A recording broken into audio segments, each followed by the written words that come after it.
Graças a Deus que você está aqui para ouvir isso. Graças a Deus que você tem a graça de aprofundar nesta leitura. Quer saiba ou quer não, essa leitura se aplica a cada um dos seres humanos, a humanidade inteira, no juízo universal e final, e em cada um em particular, no juízo imediato, na hora da nossa morte. Eu reservei essa parte da noite para estarmos só com esta leitura, que você verá que a leitura é pequenininha, mas ela nos traz muitos ensinamentos da nossa fé cristã católica e que muitos desconhecem. Muito bem, caríssimos irmãos e irmãs, nós temos a cada domingo uma reflexão a partir da palavra de Deus. E a palavra vai nos moldando, vai nos formando, vai iluminando o nosso caminho. A presença de Jesus na Santíssima Eucaristia, no Santíssimo Sacramento, é clara para todos nós.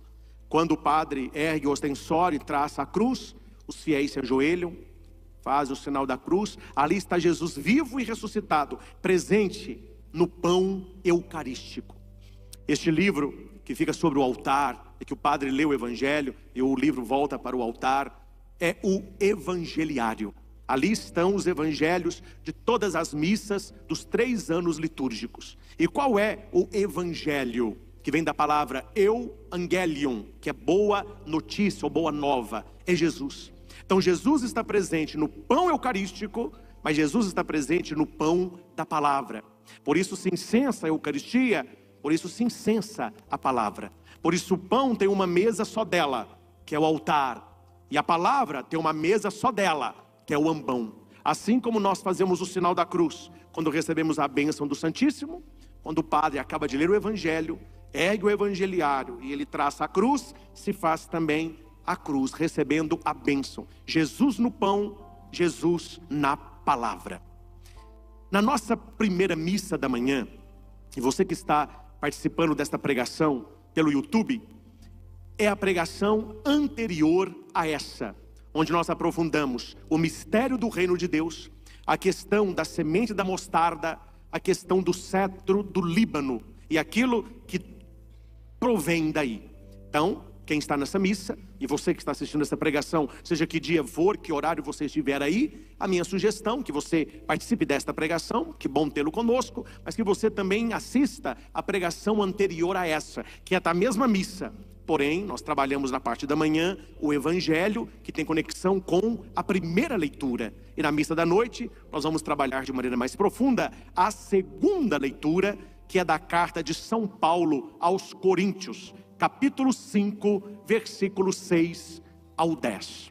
E qual é a palavra que eu reservei esta noite para partilhar com vocês? Foi lida aqui a segunda leitura desta Santa Missa.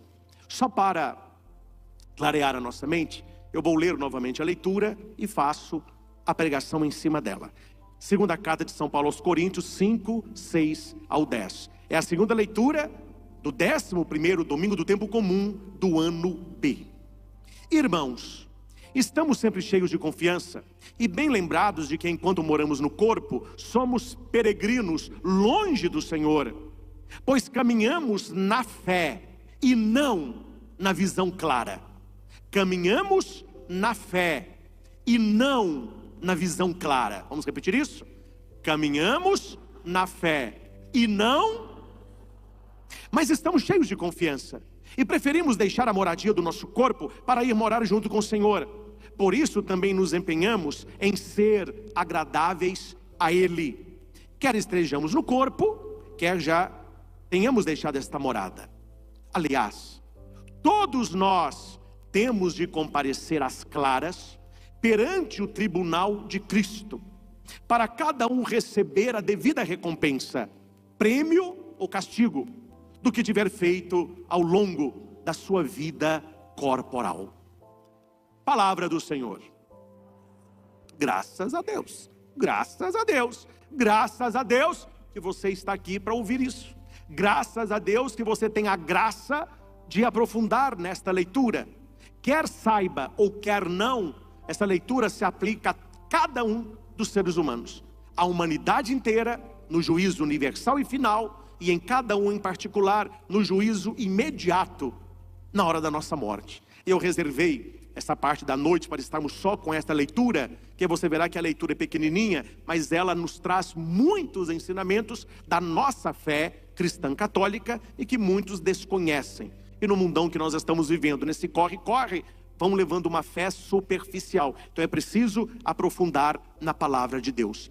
Esta leitura de São Paulo aos Coríntios é uma leitura escatológica, ou seja, ela nos fala do final dos tempos, do final do nosso tempo. E a leitura, ela funda aquilo que a igreja tem como doutrina e ensinamento para nós, o juízo particular, e há o juízo universal. O que é o juízo particular? É quando eu e você, sozinhos, seremos julgados por Cristo, por aquilo que fizemos ou deixamos de fazer. E existe o juízo universal, que é quando Jesus voltar na sua glória, que é a parousia, e ele julgará a humanidade enquanto totalidade humana. Então existe o juízo no final dos tempos, que o Senhor voltará, chamado juízo universal, mas existe o juízo particular, e é sobre isso que Paulo escreve aos Coríntios, ensinando aquele povo a arte de viver, a arte de agradar a Deus, a arte de preparar o dia mais importante da sua vida. E qual é, meus irmãos e irmãs, o dia mais importante da sua e da minha vida? Para quem não sabe, o dia mais importante da sua vida é o dia da sua morte. Porque o dia que nós morrermos, ali será definido onde nós estaremos passando toda a eternidade. No céu ou no inferno. E quem morre sem estar totalmente na graça, tem a graça de purgar-se, que é o purgatório. Depois da morte, nada pode ser feito mais. O tempo que nós temos é o tempo que estamos vivos. Hora que termina a nossa vida, ponto final. Não tem reza, não tem conversão, não tem choro, não tem lamento, acabou. A nossa morte, ela põe um ponto final ao tempo que temos para voltar para Deus. Se tem a vida toda para voltar para Deus, a pessoa pensa em voltar para Deus depois que ela morre, aí não vai adiantar mais. E isso eu vou fundamentar com vocês no catecismo da Igreja Católica. Porém, antes de ir para o catecismo, vamos para o versículo 7 da leitura, para você entender aonde que Paulo quer chegar e onde nós vamos chegar com ele. Somos peregrinos, longe do Senhor. Não significa que Paulo está dizendo que o Senhor está longe de nós, mas longe do Senhor, olhando a sua ascensão. Quando Jesus sobe ao Pai e ele volta para o lado do Pai, quem ficou se sente longe do Cristo. E qual é a nossa meta? É voltar para Ele, é estar com Ele.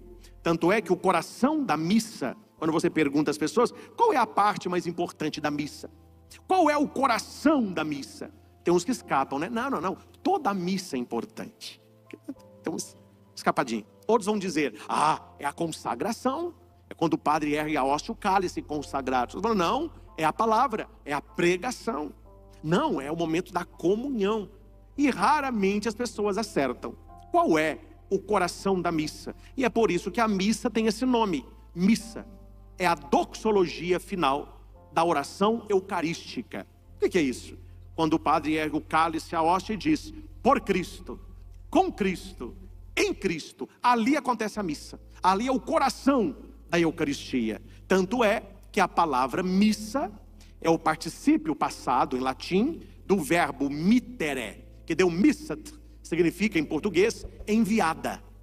Eu vou à missa, eu participei da missa, eu estou na missa. O que significa missa? Enviada. Como assim enviada? Porque o por Cristo envia ao Pai a vítima pura, capaz de tirar o pecado do mundo, o cordeiro que tira o pecado do mundo. Jesus é vítima e sacerdote ao mesmo tempo. Ele é o ofertante e oferta ao mesmo tempo. Então ele é a vítima. Tanto é que a palavra hóstia é uma palavra latina, ostium, que significa vítima. Então a palavra hóstia significa vítima. Então a vítima é enviada ao Pai. É o coração da missa. Por isso que a missa tem esse nome. Que naquele momento a igreja oferece a Deus o seu Filho como vítima pelos nossos pecados. E a vítima, que é Jesus, ela é enviada ao Pai. Enviada ao Pai. Daí a palavra missa, que em português deu missa. A Santa Missa. O sacrifício da Santa Missa. Sacrum facere. Jesus se faz sagrado e se oferta por nós. Por Cristo, com Cristo e em Cristo. Quando é que isso se realiza? Quando nós estivermos no reino dos céus. Quando Cristo for um em todos. Por isso que Paulo vai dizer, nós somos peregrinos. A nossa vida é uma peregrinação. E eu não estou dizendo aqui para você fugir da vida, para você não viver e não ser feliz. Pelo contrário, estuda, trabalha. Quem quer se casar e levar outro a sério, namora. Quem quer conhecer países, conheça. Quem trabalha, compre o seu sonho, tenha a sua casa, tenha o seu carro. Isso faz parte da nossa vida. Mas a nossa vida não é isso. Porque passa isso e passa-se a vida. Nós somos peregrinos neste mundo. O que é peregrino? Nós estamos de passagem. E é preciso ter esses dois viés. Viver uma vida feliz e satisfatória, preparando a nossa alma para o reino dos céus. É isso a nossa vida. Se nós, tudo que nós fazemos, a faculdade que escolhemos, a casa que moramos, os nossos amigos, a pessoa com quem você namora, a pessoa que você escolheu se casar, todas as nossas escolhas estão respondendo a um anseio. Qual anseio? Eu quero ser feliz, eu quero ser realizado. E esse desejo que eu trago no coração, eu quero ser feliz, eu quero ser feliz, eu quero ser feliz, é uma saudade do céu. É uma saudade da felicidade plena que está com Deus. Quem sabe, sacia na fonte. Quem não sabe, vai saciar em outros lugares. Tem gente que sacia a felicidade bebendo, outros na droga, outros na prostituição, outros no dinheiro, outros no culto do corpo e daí por diante. Mas todo ser humano traz no coração um anseio, eu quero ser feliz e realizado. E muitos não sabem, esse anseio é fome de Deus, é sede de Deus. Aí Paulo vai dizer, nós somos peregrinos, longe do Senhor, pois caminhamos na fé e não na visão clara. Por sermos humanos e limitados, e por não termos a visão beatífica, a nossa visão é pela fé. Tanto é, meus irmãos, que nós somos tão pobres, e a nossa fé ainda é tão pequena, como um grãozinho de mostarda, que na hora da consagração, que é o coração da nossa fé, Jesus vivo na Eucaristia, nós vemos pão e vinho. Quando você recebe a hóstia consagrada, você vê pão. Quando você coloca na boca, o gosto é de pão. Se não é a fé, você não sente ali a presença de Jesus Cristo. Porque a nossa fé ainda é tão pequena que a gente não consegue ver na Eucaristia, na divindade, o próprio Cristo. Então ele está velado. Ele está na espécie do pão e do vinho consagrado. É por isso que nós vivemos o contrário de Tomé. Tomé precisou ver para crer. Hoje nós precisamos crer para ver. Quem não crê, não vê que a Bíblia é palavra de Deus. É um livro qualquer. É um livro histórico. Sem falar nome de A ou de B. O que as pessoas que escolhem ter uma vida de pecado público, uma vida escandalosa, principalmente na sexualidade, o que eles vão dizer da Bíblia? É um livro ultrapassado.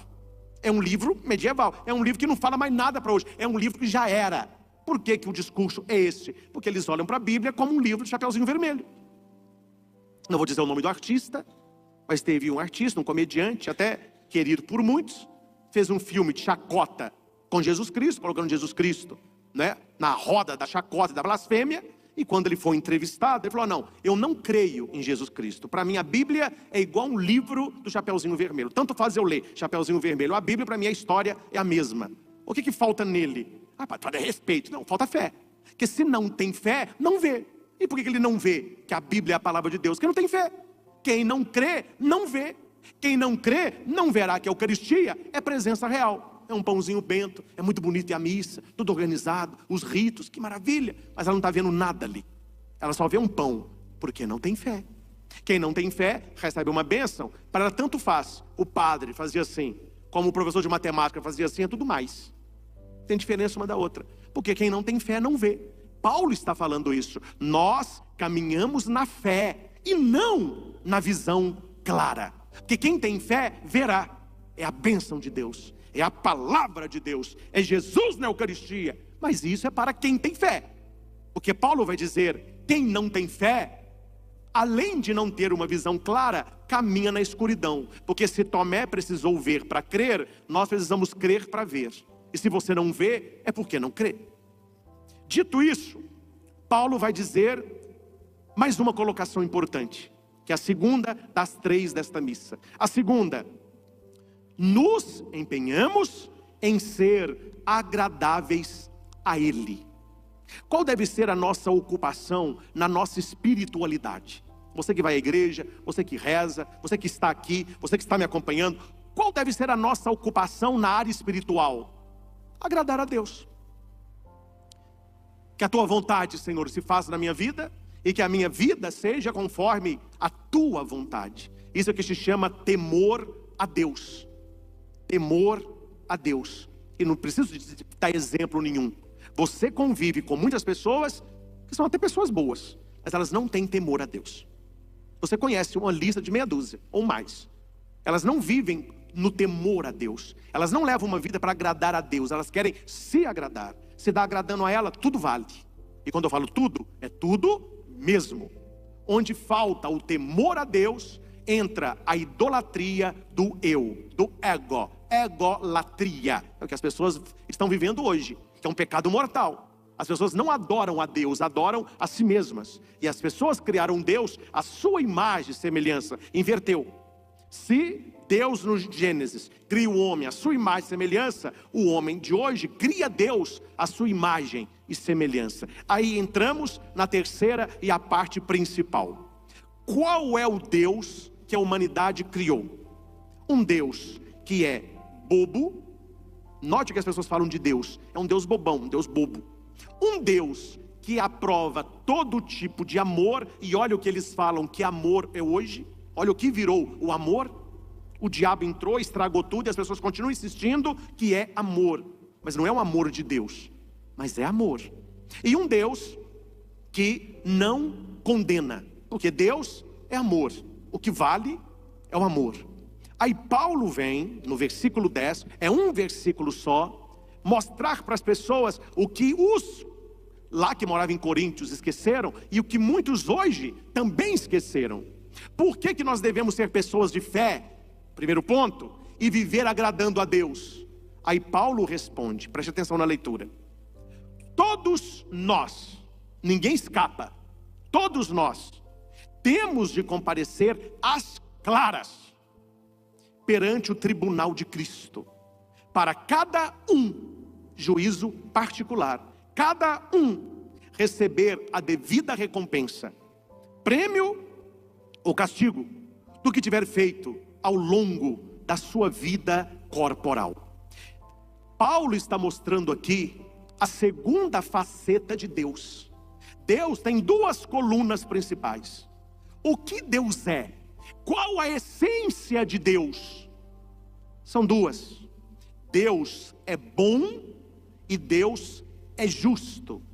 Deus é bom porque é justo, e Deus é justo porque é bom. Deus tem uma bondade justa e uma justiça boa, baseada no amor. O que nós mais ouvimos hoje? Deus, amor.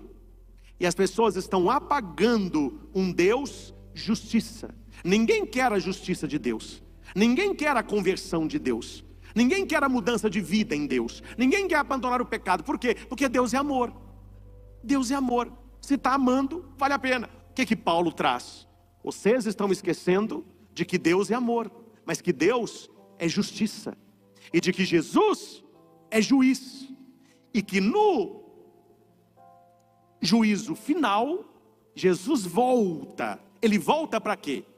Nós rezamos no credo: Jesus Cristo, Filho de Deus, nosso Senhor, que um dia voltará para julgar os vivos e os mortos. E quando Jesus esteve na terra, ele contou como é o julgamento. Ele colocará as ovelhas à sua direita, os cabritos à sua esquerda, e dirá para quem está à sua direita: vinde, benditos de meu Pai, preparados para o reino que estava pronto para você desde o início dos tempos. Aí virará para quem está na sua esquerda: afastai-vos de mim, vós que praticais a iniquidade, não vos conheço, ide para o fogo eterno. É este Jesus juiz que as pessoas não gostam, que nós vivemos a sociedade do mimimi, tudo é um mimimi sem fim. Se você diz na internet assim, eu não gosto de repolho, logo aparece, repolho fóbico. É isso aí. Eu estou sendo sarcástico para não falar o que eu queria falar. Nós estamos vivendo uma sociedade assim, uma sociedade hipócrita, podre, materialista, hedonista, permissiva. Aí ninguém fala nada. Por que ninguém fala nada? Porque tudo dá certo. Tudo está certo. A minha verdade pode não ser a sua, então viva a sua que eu fico com a minha. Quem alertou e ninguém deu bola? Quem falou isso durante muitos anos e ninguém deu crédito? José Ratzinger, o Papa Bento XVI. Aí você fala para alguns aí, Papa Bento XVI, o nariz da pessoa. Ixi, por que dorce o nariz? Porque ele foi na doutrina, ele foi no essencial do catolicismo, ele chamou o fiel na responsa. E ele falava, nós estamos entrando numa época que será conhecida como a ditadura do relativismo. Nós estamos vivendo exatamente isso. Tudo é relativo, aí ninguém pode falar nada. Se você fala que não gosta de repolho, você está desprezando o repolho. Você não pode falar isso. Coitadinho do repolho. Aí sai o pessoal na rua com placa. Eu amo repolho, viva o repolho. Estranho. Vocês estão compreendendo o que eu estou dizendo, vocês não são bobos. Vocês nasceram ontem, vocês têm QI, têm inteligência. Nós estamos vivendo assim. Onde a mudança do conceito mudou a vivência. Isso é o pior. O que nós estamos vivendo hoje é um ataque sistemático ao conceito linguístico. Se você muda o conceito, você muda a realidade. Isso é princípio de quem conhece como que funciona a questão de padrão moral. Se você muda o conceito, você muda a realidade.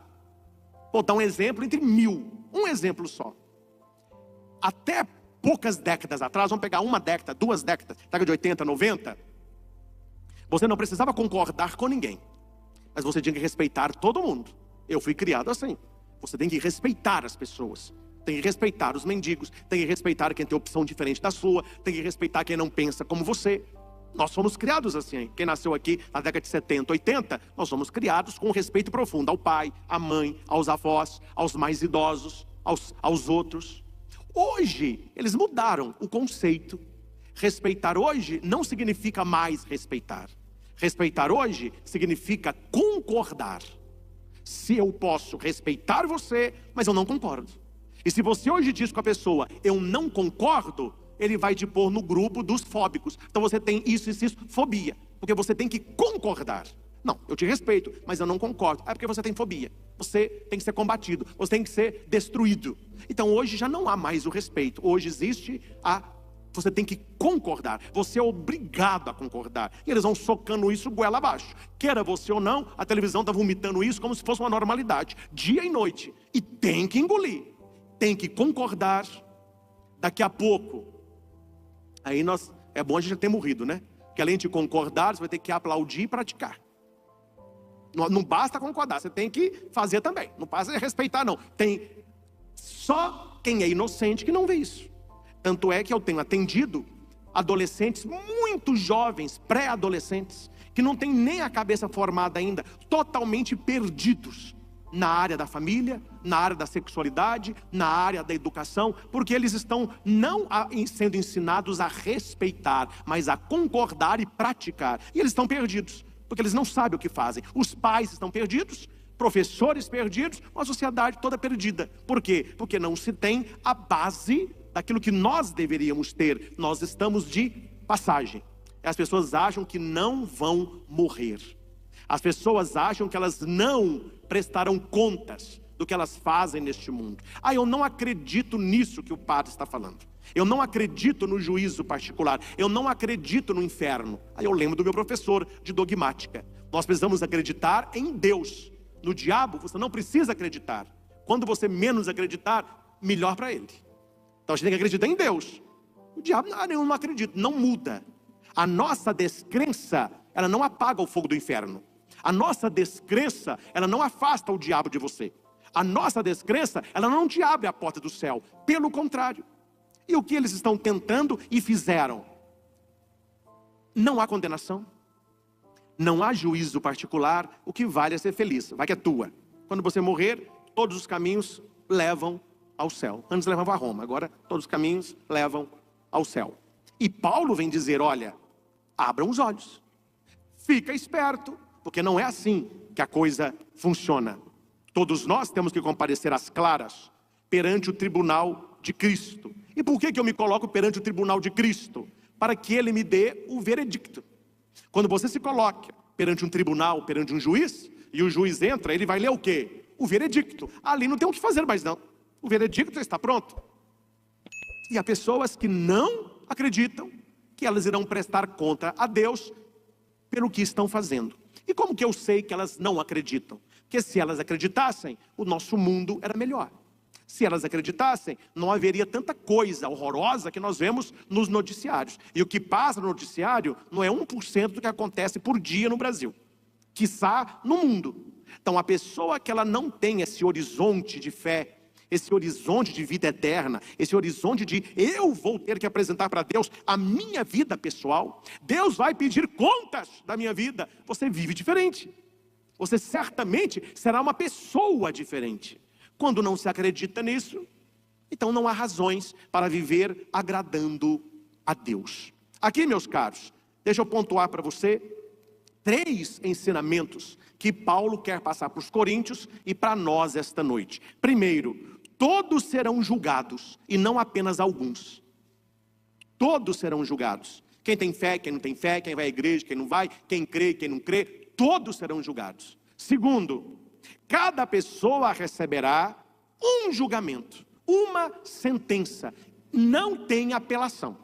Lá não tem apelação. Não, Senhor, vamos fazer uma barganha. Ó Jesus, eu sou brasileiro, a gente tem um jeitinho. Você não tem um jeitinho aí não. Terceiro, o julgamento é individual e pessoal. É você, é a sua vida. Para ficar mais claro, vamos ao catecismo e com ele nós finalizamos. Preste atenção que há pessoas que nunca ouviram isso e por causa disso até hoje não sabiam, mas agora você saberá. Parágrafo 1021 e seguintes. Preste atenção. O que a igreja nos ensina? A morte põe fim à vida do homem como tempo aberto ao acolhimento ou à recusa da graça divina manifestada em Cristo. Qual é o tempo que nós temos para voltar para Deus? O tempo que estamos vivos. Qual é o tempo que nós temos para converter? O tempo que estamos vivos. Qual que é o tempo que nós temos de nos arrepender? O tempo que estamos vivos. Qual é o tempo que nós temos para ir para a igreja, ouvir a palavra, receber a bênção, comungar? O tempo que estamos vivos. Hora que você morre, esse tempo acabou. Não há nada para fazer depois da sua morte. Depois da morte é só ouvir o veredicto. Depois da morte é o juízo particular. Não tem nada para você fazer depois da morte. Paulo vai dizer que nós seremos julgados pela vida e pelo que tivemos feito enquanto estamos no corpo. Quando você morre e a sua alma volta para Deus, não há mais nada para fazer. Não há mais nada para fazer. Aqui vai dizer, a morte põe fim ao tempo que o homem tinha de procurar a Deus. A retribuição, imediatamente depois da morte, de cada um em função das suas obras e da sua fé. Aqui eu quero abrir um parênteses. Gente, isso aqui você tem que saber na ponta da língua, viu? O que nos salva? A fé ou as obras? O que você responde? O que nos salva? A fé ou as obras? O que nos salva é a fé. Obra nunca salvou ninguém. Há muita gente que é muito caridoso e vai descer de ponta. Vive fazendo caridade e vai descer de ponta.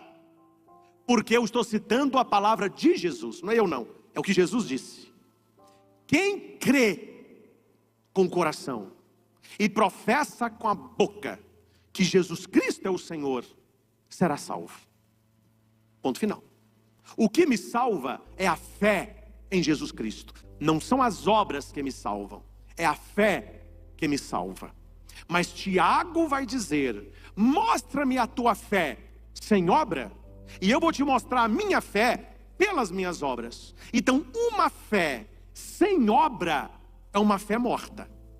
O que me salva é a fé, Mas uma fé sem obras é uma fé morta. Tá claro? Nós precisamos entender isso. Senão você vai achar que você será julgado pelas caridades. Então fica ajudando. Tem que ajudar, tem que fazer caridade. Porque assim eu vou ser salvo. Não, você já foi salvo na cruz. Jesus, quando morreu na cruz, Ele já te salvou. Você tem que viver de acordo com esta salvação. O que me salva é a fé. E uma fé verdadeira, ela me leva a quê? As obras. Não é que a obra me salvará, mas as obras mostram a minha fé. Eu não tenho uma obra interesseira. Não vou entrar nesse âmbito não. Mas isso eu tenho que falar para vocês. Pelo menos para nós católicos. A caridade católica não é interesseira, é gratuita. Eu ajudo porque Deus me ama. Eu faço caridade porque eu tenho fé. Eu ajudo quem necessita por aquilo que Deus faz para mim. Eu não estou fazendo nada para Deus me amar mais. Ele já me ama. Eu não estou fazendo nada para eu ser salvo. Na cruz já está a minha salvação. Eu faço em retribuição. Existe a caridade que ela é interesseira. O que é a caridade interesseira? Quanto mais eu ajudar, mais Deus vai me abençoar. Quanto mais eu der, mais Deus me dará. Quer dizer, não é a gratidão. Aí você está ofertando com uma mão para receber com a outra. Essa não é a caridade cristã católica. As obras caritativas da igreja, os milhares de asilos, de creches, de colégios, e cada um de vocês e eu que fazemos a nossa caridade, isso não é para receber nada de Deus. Pelo contrário, a minha caridade é porque eu recebo tanto. Então eu tenho que dar. Deus é tão bom que eu sou impelido a repartir, eu sou impelido a ajudar, porque eu tenho fé. E eu faço a caridade pela minha fé. Eu não faço a caridade para ser salvo, porque o que me salva é a fé em Jesus Cristo. Crer com o coração e professar com os lábios. Mas uma fé sem obra, ela é morta. Então aqui é o importante que tu está falando, que a retribuição será dada a cada um em função das obras e da fé. Porque uma fé sem obra, ela é morta. E obra que não tem fé, ela é estéril. Ela é estéril. Não adianta você ter a melhor semente se não se tem uma terra boa para plantar. Não adianta você fazer a maior caridade se não tem um fundamento que é Cristo. Que Jesus disse isso. Quem der um copo de água a um pequenino, por minha causa, não ficará sem recompensa. Então a minha caridade, ela é cristã. Ou seja, a caridade por causa de Cristo, por causa da minha fé. Cada homem recebe em sua alma imortal a retribuição eterna a partir do momento da morte. Quando a gente morre, você está no tribunal de Cristo e você receberá então a retribuição eterna, a sentença. Qual? A partir do juízo particular. Colocar a sua vida em relação à vida de Cristo. É mais ou menos assim. Jesus e você. Você olhando para Jesus, Jesus olhando para você. O quão a sua vida está espelhada na vida de Cristo. O quão a sua fé o configurou com a vida de Cristo. Aí o catecismo vai dizer, aí virá, através de uma purificação, seja para entrar de imediato na felicidade do céu, seja para condenar-se de imediato para sempre. Então nós temos ali 3 caminhos que serão nos colocados. O caminho do céu, o caminho do inferno e o caminho da purificação. Agora permita-me só ler o que é céu, o que é purgatório e o que é inferno. Tem gente que não sabe até hoje o que é essa realidade espiritual. Porque há muitas pessoas que pensam erroneamente que o purgatório é a última oferta da misericórdia de Deus. Quem que falou uma coisa dessa? Nunca foi, nunca foi. Ah não, a hora que eu morrer, Deus vai falar comigo, olha, você está aí para o inferno, mas eu vou te dar uma chance para o purgatório. Não é assim que funciona. Purgatório não tem nada a ver com o inferno. Purgatório tem tudo a ver com o céu. Purgatório não tem nada a ver com o inferno. Nada a ver com o inferno. Purgatório tem a ver com o céu. Então preste atenção. O que é céu? Catecismo 1023. Os que morrem na graça e na amizade de Deus e que estão totalmente purificados, vivem para sempre com Cristo.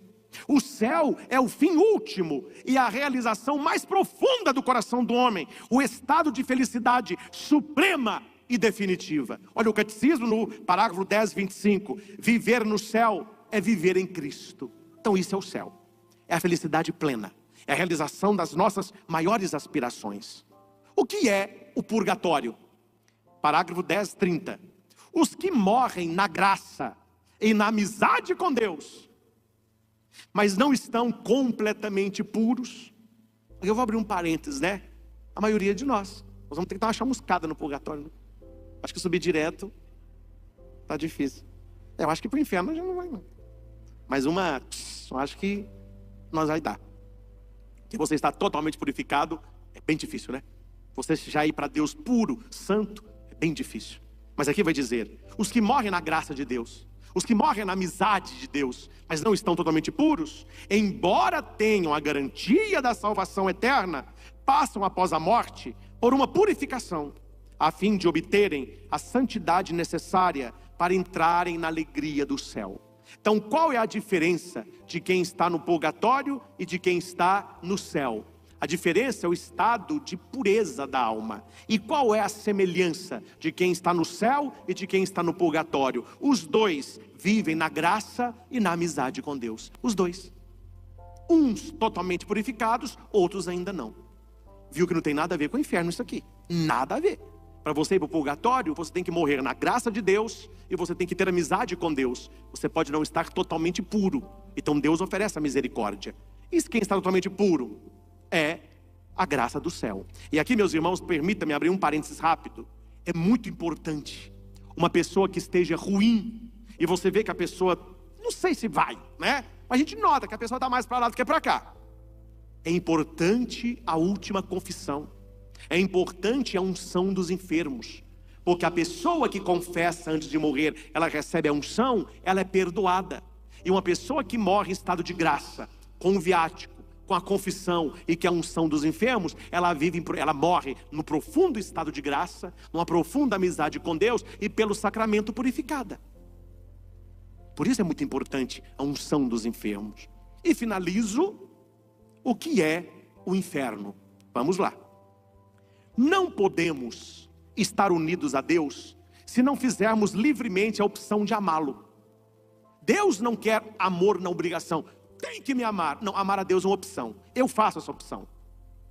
Mas não podemos amar a Deus se pecamos gravemente contra Ele, contra o próximo ou contra nós mesmos. Preste atenção. Catecismo 1861, no parágrafo 1033. Morrer em pecado mortal sem arrependimento e sem acolher o amor de Deus, significa estar separado de Deus para sempre, pela nossa própria opção e não de Deus. É este estado de autoexclusão. Eu não quero Deus, eu não quero fé, eu não tenho fé, eu não gosto de Deus, eu não quero Cristo, eu não quero nada que tenha fé. Então a pessoa se excluiu disso. É este estado de autoexclusão definitiva da comunhão com Deus e com os santos que se diz inferno. Isto é o inferno. É a pessoa viver separada de Deus para sempre. Meus professores falavam, não estou falando que não há. Os professores diziam assim, pode ser que não haja nem chama. Pode ser que você não veja nem o demônio. Mas só de você estar separado de Deus, isto é o inferno. Isto é o inferno. As almas dos que morrem em estado de pecado mortal, Catecismo 1035, descem imediatamente depois da morte ao inferno, onde sofrem as penas do inferno para sempre. A pena principal do inferno consiste na separação eterna de Deus, o único em que o homem pode ter a vida e a felicidade para quais foram criados e quais aspira. Então veja, a pessoa, não estou julgando o A ou B, estou dando o que o catecismo nos ensina. A pessoa viveu a vida toda sem fé, ela não acreditou, ela blasfemou, ela morreu em pecado mortal. Hora que ela morre, imediatamente ela está condenada. Não há nada que ela faça depois da morte que resolva o seu estado. Absolutamente nada.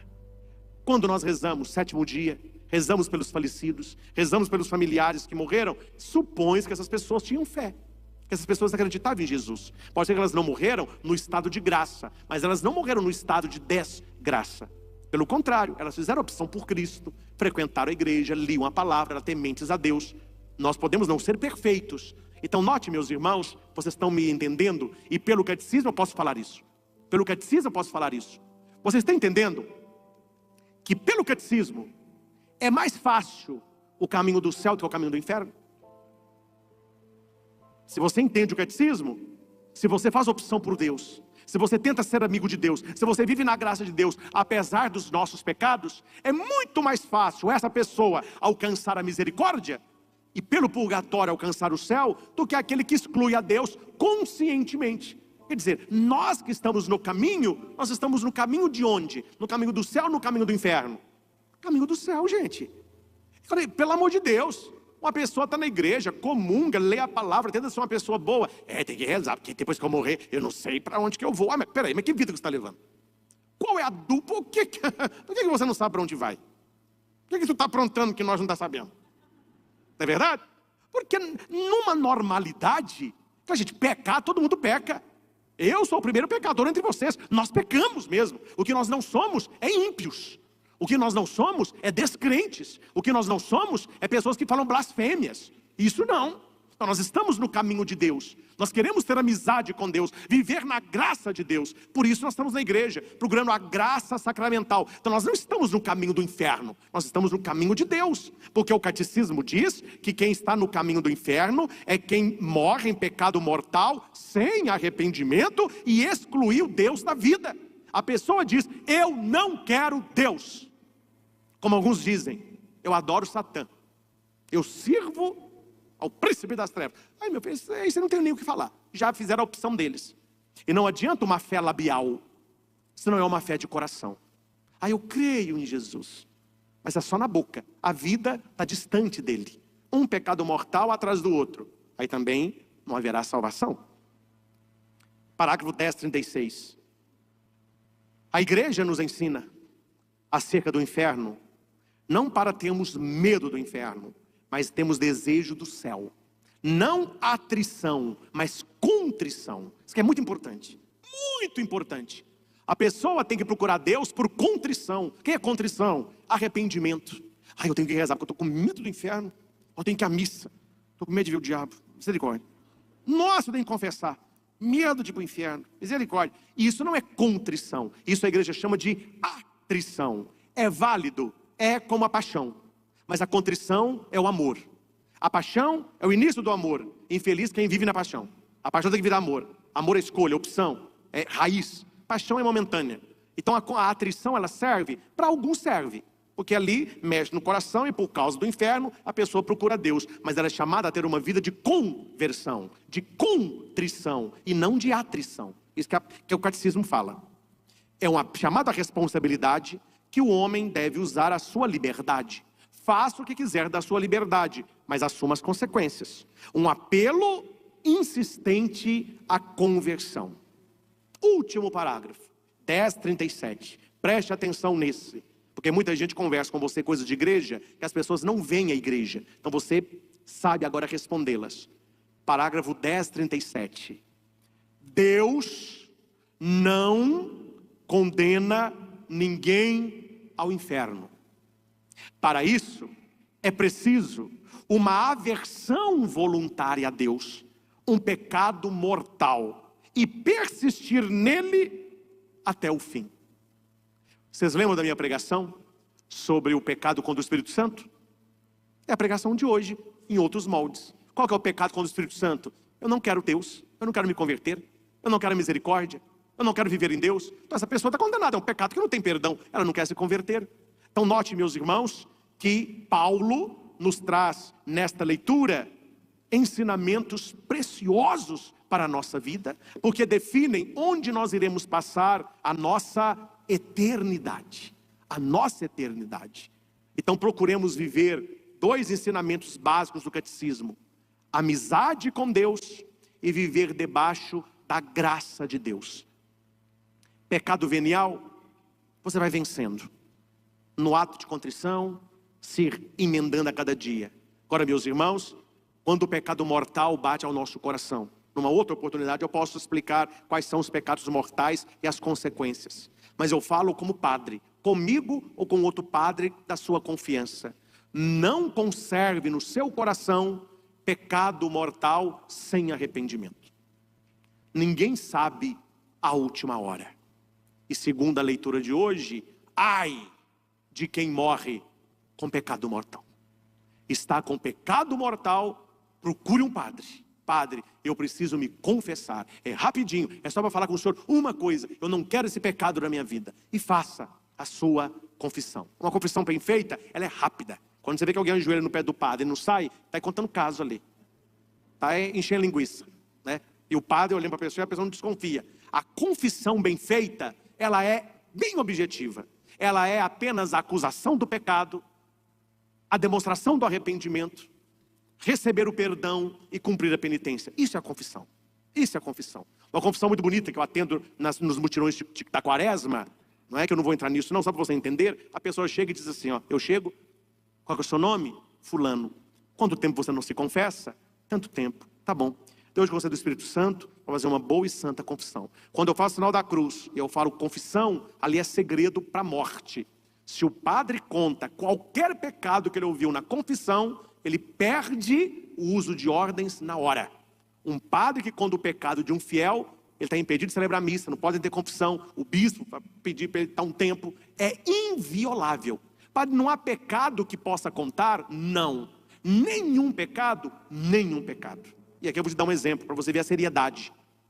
Um cara foi condenado a morrer nos Estados Unidos, injeção letal. Uma semana para o cara morrer, um padre atendeu o assassino e confessou. O padre disse: olha, se você está arrependido, você tem que se colocar no lugar do outro. Eu não posso te conceder o perdão porque você não está arrependido. O inocente morrerá no seu lugar. E eu não posso te perdoar. O seu pecado é segredo, mas eu não posso te perdoar porque você não está arrependido. Você está deixando o outro morrer no seu lugar. Qual o final da história? O inocente morreu. E ele, com dor na consciência, se entregou depois. A justiça americana veio com tudo para cima da igreja. E na época era João Paulo II, ele se levantou e disse: não há violação de segredo de confissão.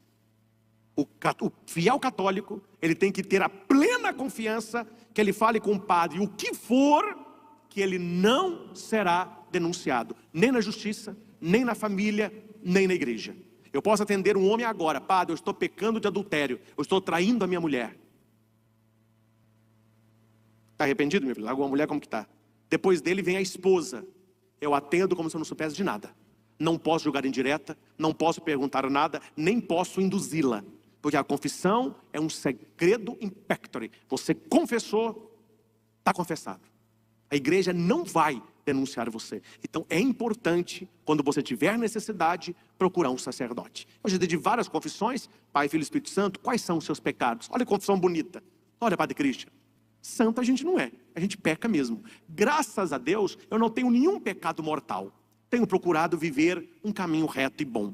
Eu vim pedir perdão pelas minhas culpas veniais. Quero ser uma pessoa melhor a cada dia e queria o perdão para que eu volte a ter amizade com Deus. Tá bom, pode abaixar a cabeça. Faço a fórmula, eu te perdoo, Pai, Filho e Espírito Santo. Confissão bonita. Eu fico falou: não tem pecado grave, tem esse pecadinho aí, estou levando uma vida com Deus, me perdoe. Agora o padre tem que perguntar: há algum pecado a mais? Há alguma coisa? Cada padre vai orientar você. E o padre não está ali para te julgar. O juiz é depois que você morre. O padre está ali para te absolver. Ele não é um juiz, ele vai te perdoar. E ele vai também te orientar. Estão precisando? Procure um sacerdote, faz uma boa confissão, porque de uma boa confissão depende, depois da sua morte, um destino eterno de céu ou um destino eterno de inferno. Espero, meus irmãos, que a pregação de hoje desperte a curiosidade de muitos a estudarem mais o catecismo da igreja, que é a Bíblia em doutrina. Todo o catecismo é baseado na palavra de Deus, porém aqui de maneira sistemática, de maneira teológica, de maneira catequética. E na Bíblia é a palavra de Deus como ali está. Então eu digo muito que o cristão católico deveria ter a Bíblia numa mão e o catecismo na outra. Aprendendo a palavra de Deus e aprendendo o que a igreja nos ensina. E hoje a respeito de céu, inferno e purgatório. Que Deus nos ajude a manter com Ele uma amizade verdadeira e a buscar todos os dias viver uma vida que o agrade, já começando aqui o nosso céu. Ao Senhor Jesus, que morreu para nossa salvação, toda honra, toda glória e todo louvor. Louvado seja nosso Senhor Jesus Cristo. Para sempre seja louvado. Isto é quaresma. É por causa disso que nós estamos juntos, iniciando este tempo de 40 dias. Eu lembro o pessoal mais antigo, não é?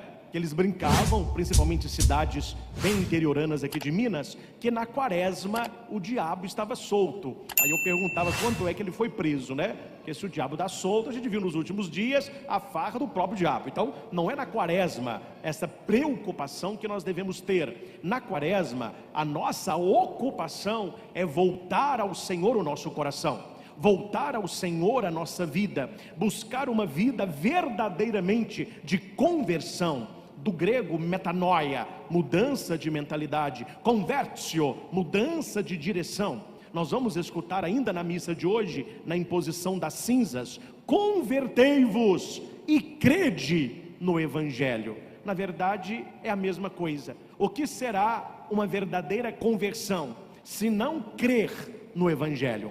A palavra crer vem do latim credere, que é a junção de duas outras, cor, dare. Então cor vem de cordis, que é o coração. Dare, entregar, sem reserva. Credere, que é crer, significa entregar o teu coração a Deus.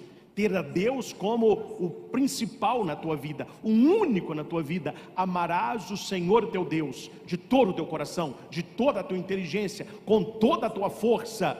Buscai em primeiro lugar o reino de Deus, e tudo mais nos será acrescentado.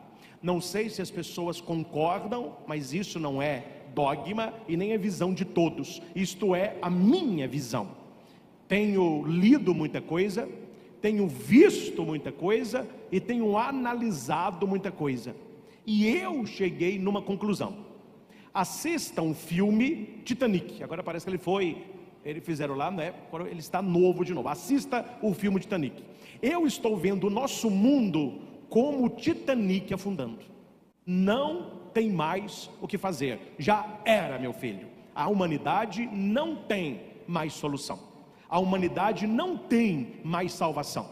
Eles já fizeram as escolhas dele de maneira muito clara. Se antes era velada, hoje é muito clara. Qual é então o nosso papel? Qual é o meu papel de padre? Qual é o papel da igreja? Qual é o seu papel de cristão católico praticante? Neste grande Titanic que se afunda, salvar os que forem possíveis.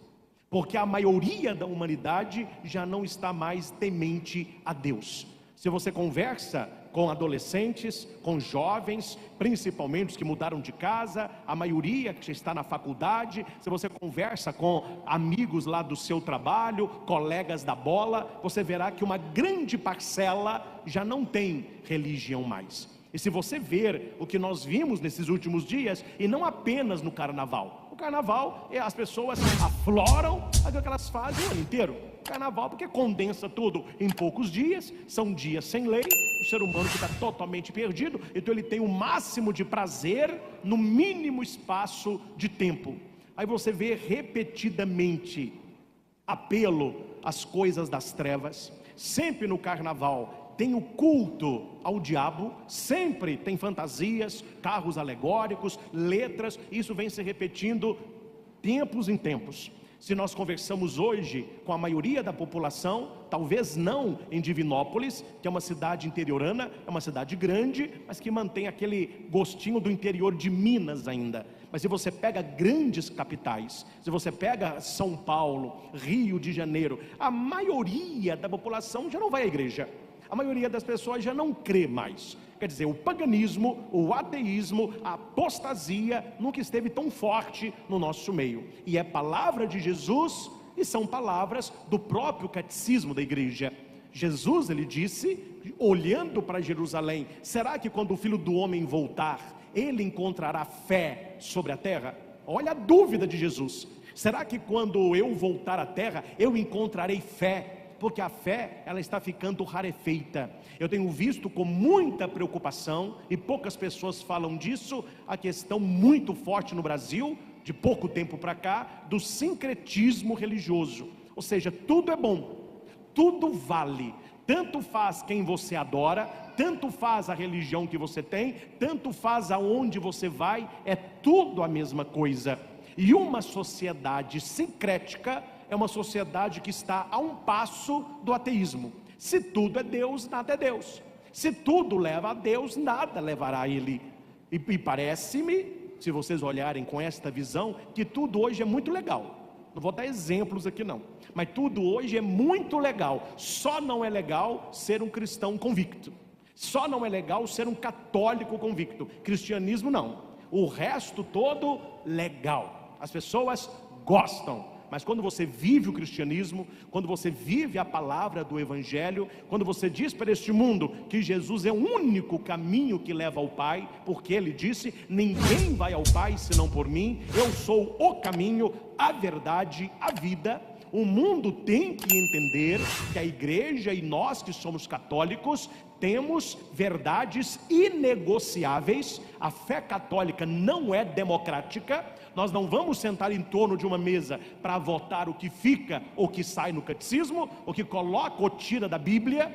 No livro de Efésios vai dizer que no final dos tempos o homem não suportaria mais a sã doutrina, não suportaria a verdade do evangelho, inventaria para si fábulas, histórias, criaria um mestre para eles mesmos, para que a verdade do evangelho não os tocasse, e não os tocando, não os convertesse. Meus irmãos, qual é o diálogo que nós mais ouvimos hoje? Em algumas igrejas, não todas, claro que não, tem excelentes pregadores, mas em alguns lugares, o que se tem ouvido muito nos nossos tempos? Adequação e não conversão. É muito raro você encontrar um pregador que fale de conversão, que fale de inferno, que fale de cruz. Hoje é uma adequação. Não, Deus te ama, Deus te aceita, não precisa mudar. Pode vir do jeito que você está. Aqui é nós, tudo vale. Esse discurso arrasta, esse discurso as pessoas gostam. Por quê? Porque não exige mudança, porque é fácil. Não se fala de céu, não se fala de inferno, não se fala de cruz, conversão não se fala. Então parece-me que o cristianismo se transformou na arte do bem viver. O que é arte? Vamos ser católicos para amar os outros, para conviver bem, para falar de paz, para ficar soltando bombinha branca, para abraçar a todos, tudo vale, o amor é lindo, Jesus agora é da turma dos ursinhos carinhosos. Esse é o discurso que o povo gosta. Mas a quaresma, meus irmãos, ela vem nos mostrar um chamado intrínseco a todo aquele que eleva a religião a sério, a todo aquele que eleva o seguimento de Jesus a sério, não criando um Jesus a seu bel prazer. Claro que com o padre o pessoal não conversa muito isso, mas há muitas pessoas que me dizem que em jantares, em coquetéis de empresa, em passeio, muitas pessoas dizem assim: eu não vou na igreja não, eu não vejo necessidade de ir na igreja, eu e meu Jesus nos damos bem, eu e meu Jesus me entende. Ou seja, ao invés da pessoa procurar uma vida de conversão, ela cria para ela um Deus à sua imagem e semelhança. Inverteu. Não é mais o homem que é a imagem e semelhança de Deus, mas o homem tem criado um Deus à sua imagem e semelhança, e pasmem, um Deus que gosta de pecado, um Deus que aplaude tudo aquilo que é contra os seus mandamentos. É por isso, meus irmãos, que a tendência daqui para frente, escutem o que eu estou falando hoje e anotem o dia que eu estou falando hoje, e nós vamos ver isso em poucos anos, não vai demorar 30, 40 anos, em poucos anos. A tendência é nossas igrejas murcharem. Nós vamos perder quantidade, mas nós vamos ganhar qualidade. É aquilo que o Papa Bento XVI disse: a igreja voltará a pequenos grupos, mas viverá a verdade do evangelho, viverá a radicalidade de Jesus, o que a maioria das pessoas já não vivem mais. Nós estamos, meus irmãos, entrando nesse tempo forte. É um tempo de conversão. E se nós aqui estamos, se você veio a esta missa, você que está me acompanhando aí da sua casa, nós estamos iniciando um tempo santo, um tempo de conversão. Não é um tempo de adequação, não, é um tempo de conversão, um tempo de mudança de vida, um tempo de vencer o pecado, um tempo de ser mais amigo de Deus, um tempo de rezar mais, de ler mais a Bíblia, rezar mais o terço, fazer a sua via sacra.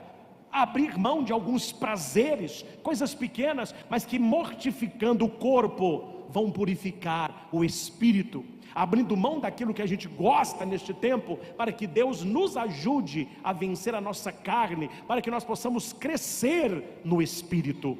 É por isso que a verdadeira conversão, ela vem de uma fé no Evangelho. A palavra Evangelho, angelion, do grego, significa boa nova, boa notícia. E a boa notícia é Jesus Cristo. A boa notícia é que nós conhecemos o caminho, a verdade e a vida. Siga Jesus, que é o caminho, e você vai encontrar a verdade. Viva a verdade, que é Jesus, e você terá vida, e vida plena. Do caminho para a verdade, da verdade para a vida. E crendo no Evangelho e praticando o Evangelho, nós vamos entender o que é a conversão. Não sei, claro, isso não cabe tanto a vocês, mas quando nós estudamos profundamente os Evangelhos no seminário, no nosso tempo de estudo, né, quando a gente é seminarista, o professor de Bíblia, ele começa do Evangelho de Marcos, que é o primeiro evangelho a ser escrito. E qual é a primeira fala pública de Jesus? Qual é a primeira coisa que Jesus disse? Nós deveríamos saber isso de cor. Você que é cristão, que não sabe, você vai aprender agora. Qual foi a primeira coisa que Jesus diz em público? Convertei-vos, porque o reino dos céus já está no meio de vós. Jesus é o reino dos céus. Primeira coisa que Jesus disse nas suas pregações: conversão. Conversão é volta ao Senhor. Meus irmãos, não sei se na sua família já teve, não tem nada mais difícil do que uma pessoa que está doente e ela não aceita que está doente. A pessoa está doente, ela não quer ir ao médico, e se ela vai no médico à força, ela pirraça, ela não toma remédio, ela não pode beber e continua bebendo, ela não pode fumar e continua fumando, ela não pode comer coisas gordas, continua comendo, porque na cabecinha dela é implicância da família, é implicância do marido, é implicância da esposa: eu não estou doente. A primeira coisa para a pessoa mudar de vida, um doente procurar a cura, ele tem que aceitar: eu estou doente. Qual que é a dor de muitas famílias com pessoas alcoólatras? Não é a pessoa procurar tratamento, é a pessoa que não aceita que ela é alcoólatra. Não, eu não sou alcoólatra, eu bebo, mas o dia que eu quiser eu não bebo. Só que a pessoa está bebendo, está ficando tonta, está bebendo todo dia, perdeu o trabalho, está perdendo um amigo, perdeu a mulher, e a pessoa não aceita que ela está no alcoolismo. E N situações. O que eu estou dizendo desses dois exemplos? Primeiro da doença, depois do alcoolismo. Poderia ser outros problemas, para introduzir a quaresma. Meus irmãos, atenção. Há uma grande doença espiritual no meio da humanidade. A humanidade colocou na cabeça que ela é saudável, e espiritualmente nós somos bons, então nós não precisamos de conversão, nós não precisamos de salvação. É por isso que muitas pessoas arrotam e falam com ares de superioridade: eu não tenho fé. Quem tem fé é quem não pensa, eu me basto. Pessoas também que não entendem nada de nada: eu não vou à igreja porque eu não preciso disso. Esse negócio de Jesus é uma invenção humana. O que está por trás destas e tantas outras frases e pensamentos? A não necessidade da cura, a não necessidade da conversão, a não necessidade de salvação. É o doente que não aceita que está doente, é o leproso que não aceita que tem lepra. E todos nós, espiritualmente falando, nós somos leprosos. E qual é a lepra que nos come por dentro? O nosso pecado. E como vencer o nosso pecado? Indo até Jesus, fonte da vida, gritando como Bartimeu: Jesus, filho de Davi, tem compaixão de mim. Como a pessoa não se vê necessitada de conversão, ela não se vê necessitada de Jesus. Então veja, meus irmãos, que o problema de ir ou não à igreja, de buscar ou não a Cristo, é uma visão errônea da própria vida, é uma visão míope da própria história. Hoje as pessoas, eu não estou falando de todos vocês, mas prestem atenção no que você mais ouve nas TVs seculares, TV aberta, os youtubers da vida. Eles se bastam, eles são os caras, eles não precisam de ninguém. e muito menos de Deus. Por que eles vão querer o reino de Deus, sendo que eles já têm o reino deles aqui na terra? Então, a grande mazela da humanidade é colocar na cabeça que Deus é opcional. Aqui está a mazela. A mazela da humanidade hoje, eu crendo ou eu não crendo, é a mesma coisa. Eu seguindo Jesus ou não, é a mesma coisa. Eu temendo a Deus ou ofendendo, é a mesma coisa. Eu me vestir de anjo ou de demônio, é a mesma coisa.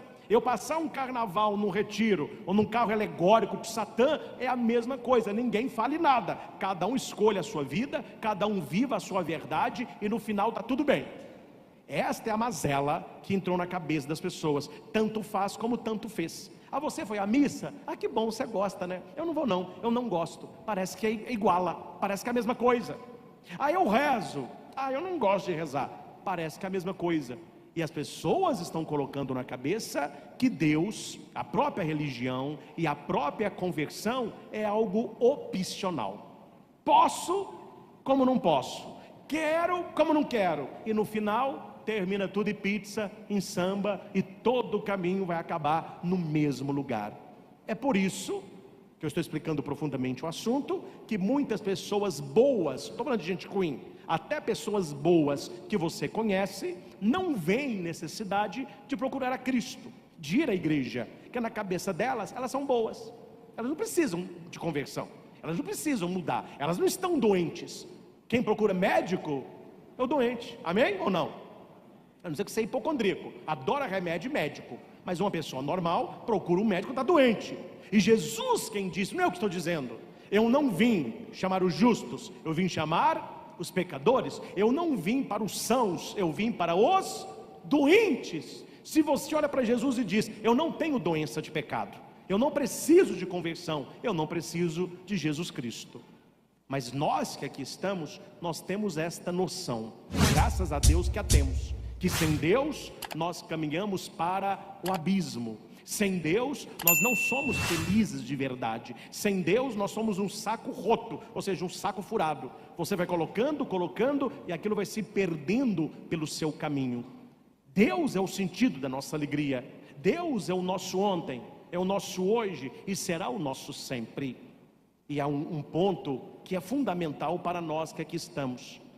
O cristão, o católico, todos nós cremos nisso, numa vida eterna, haveremos de preocupar com a nossa salvação.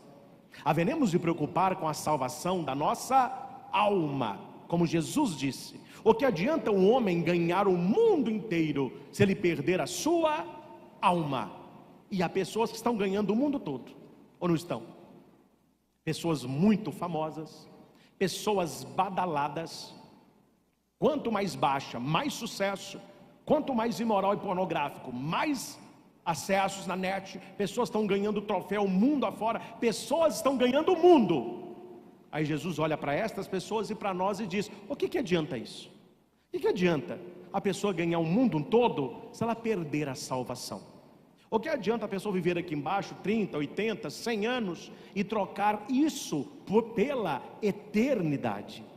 É por isso, meus irmãos, que neste tempo da quaresma, que nós estamos começando hoje, a igreja nos chama a olhar para a nossa alma, e para facilitar o exercício, a olhar para a sua morte. Eu sei que não é agradável, mas é necessário que você saiba que você não vai ficar para a semente. A maioria de nós, eu vou falar maioria porque eu acho que é todos mesmo, vou falar maioria porque toda unanimidade é burra. Então, a maioria de nós que aqui estamos, você que está me ouvindo agora, você que está em casa, daqui a 100 anos, não tem ninguém vivo aqui. A não ser esse bebezinho que está no colo, se ele viver 101. Nós aqui já era, meu filho. Daqui a 100 anos nós somos foto, nós somos vídeo. O pessoal vai lá na internet, o Padre Cristian, onde que esse padre está aí? Morreu há 10 anos. Não, mas está na internet até hoje, não, mas já pregou bastante, mas já faleceu. Morreu com 99 anos e meio. Conta um caso. Não vou contar o nome não. Tinha um papa, sabe? Ele estava completando, olha, ninguém quer morrer. Ele estava completando 90 anos de idade. Aí os cardeais, isso é real. Os cardeais falaram assim, vamos acordar o Santo Padre. Ele está comemorando 90 anos. Aí o Papa estava dormindo lá no Palácio Pontifício. Aí entra os cardeais no quarto, fica metade de um lado, metade do outro, ficam caladinhos. A hora que o Papa começa, né? Que ele abre o olho, os cardeais começaram. Tanto cure per te, tanto cure per te, tanto cure el Papa, tanto cure per te. Meu Santo Padre. Aí o Papa sentou, grazie, grazie. Aí o Carmelengo, que é o cardeal que coordena os outros, disse: Santo Padre, estamos felizes em recebê-lo com aplausos nesta manhã em que comemoras 90 anos. Deus te dê a graça de comemorar 100 anos. O Papa fechou a cara e disse para ele: quem é você para colocar limite na graça de Deus? Tá vendo? Nem o Papa quer morrer, né? Quem é você para colocar limite? Tadinho, tirou a graça dos cardeais. Mas é para falar o que, meus irmãos? Que a quaresma é um momento para pensar nas coisas sérias, e entre elas a nossa morte, que pode ser daqui a 50 anos, mas que pode ser daqui a 5 minutos. Eu conheço pessoas idosas e muito doentes que estão pelejando com doença há 10 anos. Eu conheço jovens sarados, entre eles a Itaúna, que num jogo de futebol, o cara com 21 anos teve um ataque cardíaco e morreu no campo. Quem imaginava que este jovem morreria antes daquela senhora com câncer que está há 10 anos fazendo tratamento? Mysterium. Então o que Santo Afonso vai dizer nas suas meditações para a quaresma? Viva como se fosse o seu último dia. Celebre a missa como se fosse a sua última missa. Comungue como se fosse a sua última comunhão. Faça a sua confissão como se fosse a sua última. Receba a bênção. Quer dizer, se a gente vivesse assim com Deus, nós estaríamos no caminho de santidade. Não ficaríamos naquela bobagem: quando eu ficar velho eu me converto, quando eu ficar mais velho eu rezo. Quem garante isso? Nós queremos isso, mas não é uma garantia. É por isso que na quaresma a igreja vai passar a cinza. Tanto eu como os ministros, nós vamos dizer: convertei-vos e crede no Evangelho. E é uma das poucas coisas da igreja que não tem resposta. Não tem. Amém, eu creio, tomara. Tem uns que falam, né? Obrigado. Aí eu falo com a cinza assim: de nada, né? Não tem resposta. Não tem resposta. Por que não tem resposta? Porque a resposta não é para quem está fazendo sinal. A resposta é para Deus que vê o teu coração. Não foi isso que nós ouvimos no Evangelho?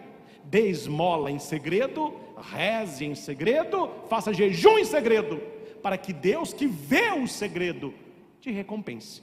Então não interessa a sua resposta, nem para mim e nem para os ministros, porque não tem resposta. Convertei-vos e crede no Evangelho. Você sai, pode ir embora.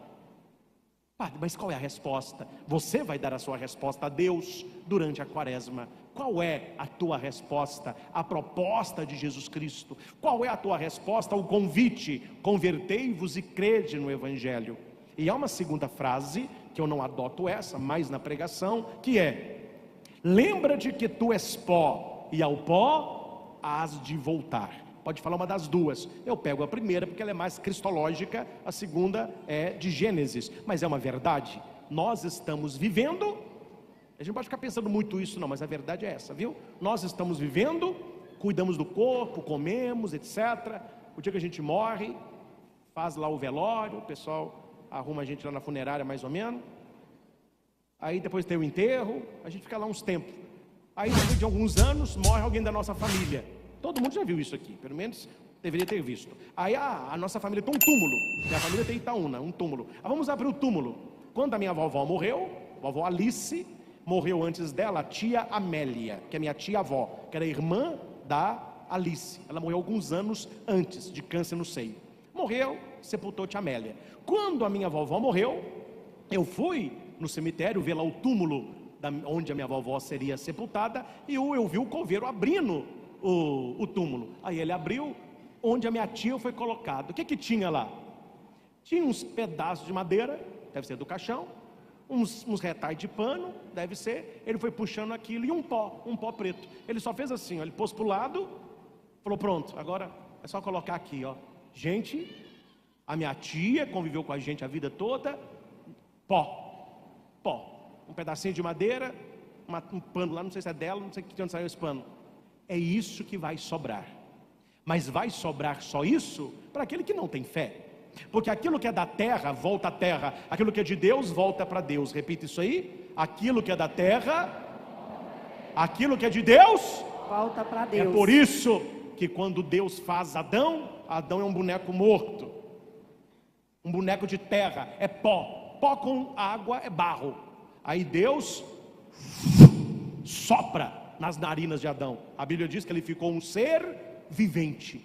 Lá na frente, São Paulo vai dizer que nós somos templos do Espírito Santo. Então repita: o Espírito Santo habita em mim. O Espírito Santo habita em mim. A palavra espírito, do grego, sopro, ruá, isso é espírito. Quando Deus sopra o Espírito em Adão, Adão é um homem vivo. Nós temos o Espírito de Deus. Nós não somos só carne, nós somos também Espírito. Tanto que a palavra vai dizer: não satisfaça os desejos da carne, mas satisfaça os desejos do Espírito. Quando a gente morre, o que é da terra volta para a terra, o que é de Deus volta para Deus. O que é da terra? O nosso corpo, cadáver, carne dada aos vermes. Isso significa cadáver, carne dada aos vermes. Uma pessoa some, encontra 3 dias depois, já está lá em putrefação, toda inchada, custa reconhecer quem é a pessoa. Até o jornal sabe, gente, preste atenção no jornal.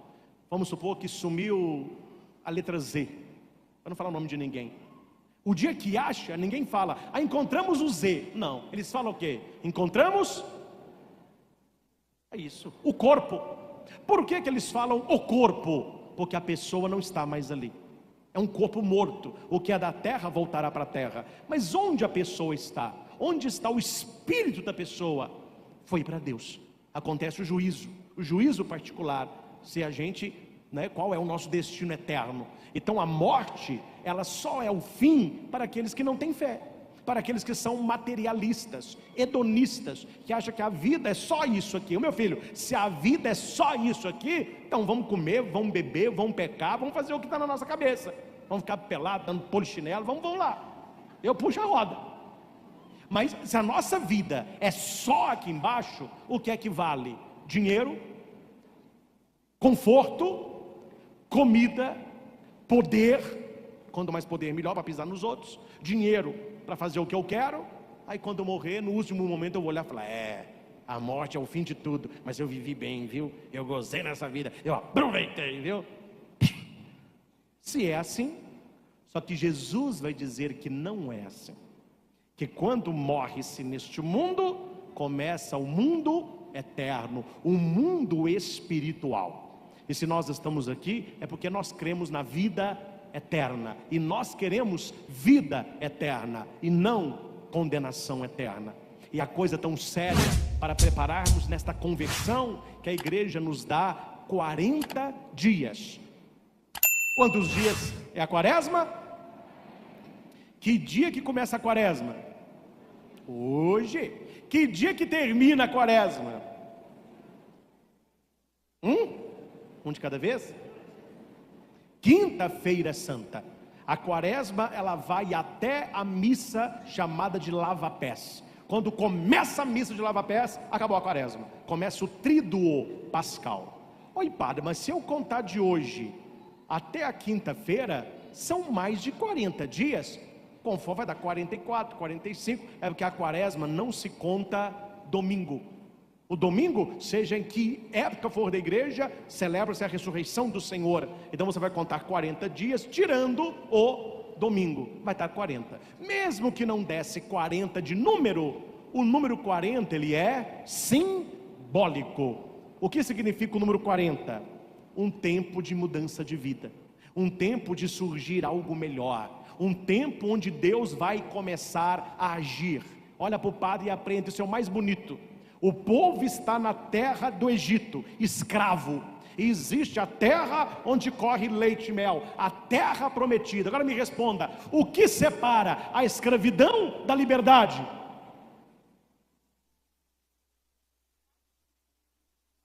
Estou falando de espaço físico. Eles estão no Egito e eles querem ir para a terra prometida. O que há no meio? Um deserto. Diga para quem está do seu lado: deserto é para passar, não é para morar. Amém? Ninguém vive no deserto, mas no deserto é lugar de Deus agir. No deserto é lugar de Deus operar. No deserto é lugar de você ir largando o velho homem para que renasça a nova criatura. Meus irmãos, se fosse apenas geografia, se fosse distância física do Egito até a terra prometida, eles estariam em menos de um ano. Por que ficou 40 anos? Porque sair do Egito é fácil, mas o Egito sair da gente é difícil. Eu não sei qual é o seu deserto. Eu não sei se o seu deserto é a bebida do seu marido. Eu não sei se o seu deserto é uma doença física, é um câncer de alguém que você ama. Eu não sei se o seu deserto é a dívida, é o desemprego. Eu não sei qual é o momento difícil pelo qual nós estamos passando, mas não esqueça, nós estamos passando. Ninguém mora no deserto, mas o deserto é lugar de Deus agir. Sobre o número 40, eu não vou explicar, depois de outra homilia a gente aprofunda, mas eu quero citar para você apenas alguns números 40, para você lembrar. No livro do Gênesis, no dilúvio, quantos dias choveram? 40 dias e 40 noites. Por que 40? É um tempo de transição. Deus está fazendo algo novo. Quantos dias Moisés ficou no alto do monte Sinai para receber as tábuas da lei? 40 dias e 40 noites. Terminado este tempo, as pessoas viram raio, fogo. Aí você fala: nossa, algo está acontecendo lá em cima. Deus desceu. Só que o povo não soube esperar. Moisés subiu, demorou a descer. Eles pegaram as joias de ouro, fizeram o quê? Um bezerro, e começaram a adorar o bezerro. Quando Moisés desce com as 10, falou: brincadeira, eu fui pegar a lei de Deus para vocês e vocês se perverteram. Vocês não sabem esperar. Moisés tem raiva, ele pega as tábuas e quebra as tábuas. Aí quebra o bezerro, o povo se arrepende, Moisés sobe de novo e Deus refaz a aliança. Olha o número 40 novamente. Números 13, 25 diz que antes de entrar na terra prometida, Moisés enviou uns espiões para eles verem como que era aquele povo. Quantos dias os espiões ficaram de olho na terra prometida? 40. Pode chutar 40 que você acerta. É 40. Tudo aqui é 40. Vai chutando 40 que você acerta. Está em Números 13, 25. Eles ficaram ali perto de Canaã 40 dias vigiando, olhando aquele povo. O povo de Israel andou quantos anos pelo deserto? 40. Olha aí, uma transição. E por último, Jesus jejuou quantos dias no deserto? Por quê? Porque Elias, o grande profeta, ele comeu e bebeu uma comida misteriosa, uma comida do céu. Ele estava fugindo de Jezabel por causa dos profetas de Baal que ele matou. Jezabel é uma mulher terrível. Ele tem medo, ele entra numa toca. Ele está lá e diz a Deus: olha, a pessoa que tem depressão, ele teve um pouquinho de depressão. Ele disse a Deus assim: oh meu Deus, pode acabar com a minha vida, já deu, eu não sou melhor que os meus pais, pode tirar a minha vida. Aí ele foi, quando estava lá esperando a morte, ele sentiu um cutucão assim, ó. A hora que ele abre o olho, é um anjo. E o anjo tem um pão e uma água. Falou: olha, coma e beba, porque você tem um longo caminho para percorrer. Ele comeu e bebeu, e com a força deste alimento, ele caminhou quantos dias? 40. Acertaram. Assim como Jesus. Meu filho, a Eucaristia, este pão do céu. Você tem um longo caminho para percorrer. Eu desejo a todos aqui vida longa, vida com saúde. E não é viver mais. Ninguém aqui quer viver mais. É viver bem. Ninguém quer viver mais. É viver mais e bem, com saúde, curtindo a vida. Eu fico muito feliz, pessoas da terceira idade fazendo caminhada, fazendo pilates, fazendo aula de dança, pessoas cheias de vida, pessoas amigas de Deus. Mas essa nossa caminhada longa, gente, desculpe a franqueza, não é uma caminhada longa para pecar mais. É uma caminhada longa para estar tempo de ser mais santo. Uma caminhada longa para estar tempo nesse Titanic afundando, de salvar quem a gente consegue salvar, pelo menos a nossa família.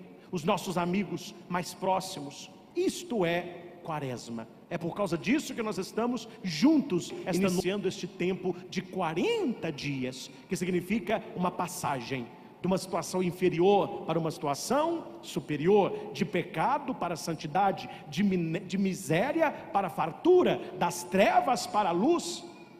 Então, viva a quaresma, não passe pela quaresma, seja um católico fervoroso, fervoroso. Tem tantos aí para você seguir, e se me permitam uma sugestão, o Instituto Hesed de Fortaleza. Procure no YouTube, Instituto Hesed de Fortaleza. Eles têm o terço da madrugada, eles têm oração ao meio-dia, tem o terço da misericórdia, tem às 6 horas da tarde, tem o terço do combate à noite. A minha mãe é aposentada, graças a Deus, está com a saúde dela lá, graças a Deus. Minha mãe tem tempo, então ela fica no Hesed. Ela reza o terço de manhã, aí eu falo: mãe, a senhora está? Estou no Hesed, agora é meio-dia. Nossa Senhora do Combate. Fala: tá aí. Mãe, o que você está fazendo? Terço da misericórdia, 3 horas. Opa. Mamãe, peraí, agora é o terço mariano, 6. Ô mãe, agora é o terço do combate. Nossa Senhora, a mulher virou uma monja. Mas tá bom.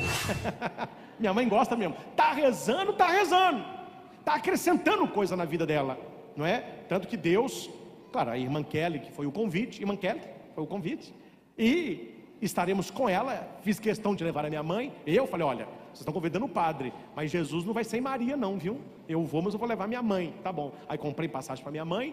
A última semana da quaresma eu vou estar com eles no Instituto Hesed, a semana toda, com o terço da madrugada e com o terço do combate. Minha mãe lá não perde nada. A mulher não cansa não, é porque eu acordo muito cedo, eu acordo 3 horas lá, aí reza, acabo, falo com a minha mãe assim: ô mãe, eu vou tomar café, eu vou dar uma dormidinha. A senhora vai dormir? Não, eu vou rezar o terço do combate. Tá bom, mãe, eu estou dormindo. Aí acorda: só dormiu, mãe? Não, estava rezando o terço mariano. Gente, a mulher não dorme não. Mas gosta, né? Gosta. É uma sugestão para você rezar. Quem ainda não me segue no Instagram, vá lá, Padre Christian, você de casa também. Padre, por extenso, Padre Christian, C-H-R-Y. Não põe Christian com C-R-I, que não vai aparecer não. Padre Christian.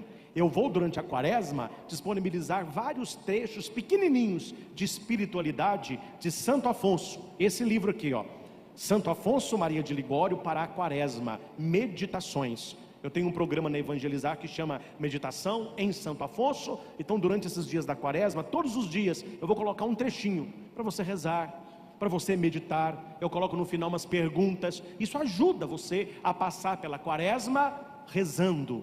Completem: a passar pela quaresma. Meu filho, porque se você passar pela quaresma sem rezar, sem jejuar, sem penitência, sem ajudar os outros, sem conversão, minha pergunta é: para que passar cinza? Um dia um jovem disse: padre, isso no domingo, quarta-feira de cinzas foi passado no domingo, sobrou cinza, padre. Você quer cinza, meu filho? Estou precisando. Falei com ele: você não veio quarta não? Não deu. O carnaval foi muito louco.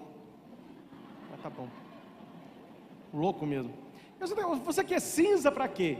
Só essa cinza vai me perdoar, porque esse carnaval ninguém foi de ninguém. Meu carnaval foi qual uma máquina de lavar roupa. Eu entrei lá, ninguém era de ninguém. Eu rodei, caiu, eu pegava. Falei: meu filho, você não está precisando de cinza não. Ah, não, você está precisando de conversão. Você está precisando de conversão, você está precisando de criar juízo, você está precisando de... Então a cinza, meus irmãos, não é uma coisa mágica, viu? Desculpe aqui a brincadeira, mas tem gente que acha que a cinza é aquele pozinho de plim, pim, pim, pim, pim. Jogou o pozinho, céu. Ah, meu filho, cinza para quem está pecando é pó para queimar no inferno. Cuidado. A cinza é um sinal externo da conversão interna. Bom, alguém levante a mão para mim. Nem vou entrar em Santo Afonso hoje não. Quem aqui conhece, que eu vou contar, mas eu quero saber quem sabe, a conversão de Nínive com a pregação de Jonas? Quem conhece isso na Bíblia? Levanta a mão aí. Tá. Vocês estão entendendo por que eu prego do jeito que eu prego, sim ou não? Porque o povo não sabe. Eu já falei isso com muita gente, eu fui criticado. Muita gente prega achando que o povo sabe. Aí você está escutando a homilia do padre, o que você fala? Nossa, eu não estou entendendo?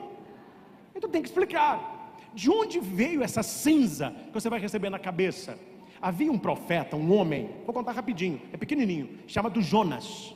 Deus, eu estou resumindo, né? Depois você lê na Bíblia, mas eu quero ler a história toda, livro de Jonas. Deus aparece para Jonas e diz assim: Jonas, vá até Nínive e pregue a conversão. Só que Nínive era uma cidade muito grande e muito pecadora. Jonas pensou: eu sozinho vou converter uma cidade dessa? Deu no pé.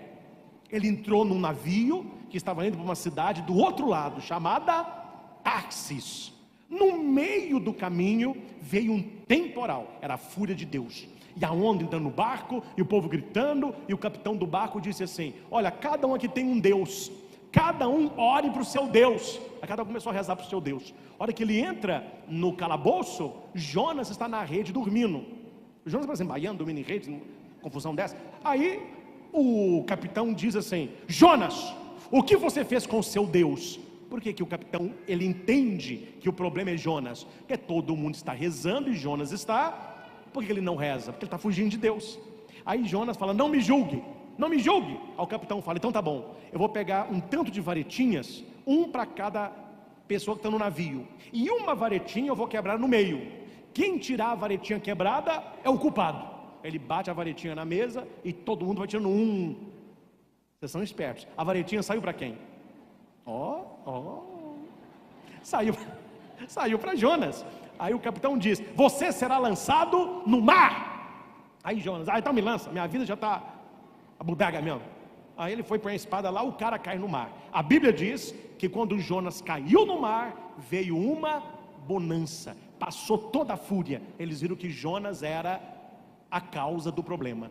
Aí Jonas está lá nadando e pensa assim: não pode piorar, né? Pode. Lei de Murphy, pode piorar. Veio uma baleia enorme, abriu a boca e engoliu o profeta. O profeta ficou 3 dias na barriga do peixe. Esse engolir Jonas é uma alusão ao santo sepulcro, que Jesus ficou sepultado 3 dias. Ele entra morto e ele sai ressuscitado. Quem é que entra na baleia? Um fujão. Aí a baleia, depois de 3 dias, vomita Jonas na praia. O cara era indigesto, viu? Deu uma cólica na baleia, estava vazio, pacote de bicarbonato. A baleia na praia, aí vomitou. Jonas caiu no meio daquela gosma toda. Só que Jonas, na barriga da baleia, ele faz uma experiência. Vamos ver quem acerta. Qual a experiência?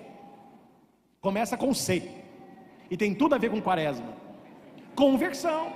Ele se converte. Aí ele vai dizer: meu Deus, olha como que é bom, gente. Não minta para você mesmo. Mentir para o outro já é feio, mentir para você é pior. Jonas disse para ele: Senhor, eu sou a causa de tudo que está me acontecendo. Tudo na minha vida que está dando errado, o culpado sou eu, porque eu estou fugindo da tua presença. Olha a quaresma aí. Não fuja da presença de Deus. Jonas, quando fala isso, ele lembra de Adão, que escondeu na moita, ele fugiu da presença de Deus. E Jonas, com a cara e coragem, ele diz: meu Deus, eu vou a Nínive. Ele vai a Nínive e começa a gritar no meio da cidade: se essa cidade não se converter, ela será destruída. O rei, ele ouve a pregação de Jonas, ele acredita na pregação, atenção, e ele então lança uma lei: todos do meu reino, homens, idosos e crianças, vão tirar a roupa, vestir saco e cobrir a cabeça de cinza. Ele foi o primeiro. Ele saiu do trono, vestiu um saco, pegou cinza e jogou na cabeça. Senhor, tente misericórdia, nós somos pó. Aí Jonas também não é fácil não. A gente não é fácil não. Jonas saiu da cidade, ficou lá em cima assim, esperando as bolas de fogo aí acabar com o povo. E Jonas esperando. Não aconteceu nada. Aí Jonas falou assim: o que aconteceu? Aí Deus falou assim: o povo se converteu, eles jogaram cinza na cabeça, e eu terei misericórdia deles. Era para o profeta ficar o quê? Feliz. Ele ficou feliz? Não, ficou com raiva. Eles vão achar que eu morri. Eles vão achar que eu menti. Eu prefiro a morte. E ele era careca, né? Minha careca está queimando esse sol aqui também, que eu estou aguentando. Aí Deus fez crescer uma mamona. Conhece mamona? Foi lá que foi a primeira mamona. Deus fez crescer uma mamona e uma folha grande na cabeça de Jonas. Aí Jonas ficou na sombra assim: Melhorou. Aí Deus olhou para ele e falou: Jonas, você não muda não, né? Aí Deus mandou um verme. O verme foi, comeu o pé da mamona, a mamona caiu. Aí Jonas: minha careca está queimando, eu prefiro a morte. Aí Deus falou assim: Jonas, você está, olha como que Deus é, você está reclamando de um pé de mamona que você não plantou, e eu fiz o verme comer, e você está pedindo misericórdia para sua careca aí. Eu não vou ter misericórdia de uma cidade que clama por mim? Foi daí a origem das cinzas, da conversão. Quando o Antigo Testamento, o Novo Testamento e nós queremos mostrar para Deus: eu quero me converter, um dos sinais é a cinza. É Deus olhando a cinza na nossa cabeça, Ele enxerga o nosso coração, a vontade de ser uma pessoa melhor. E última pergunta: de onde vem a cinza que eu vou colocar na cabeça de vocês? Quem sabe?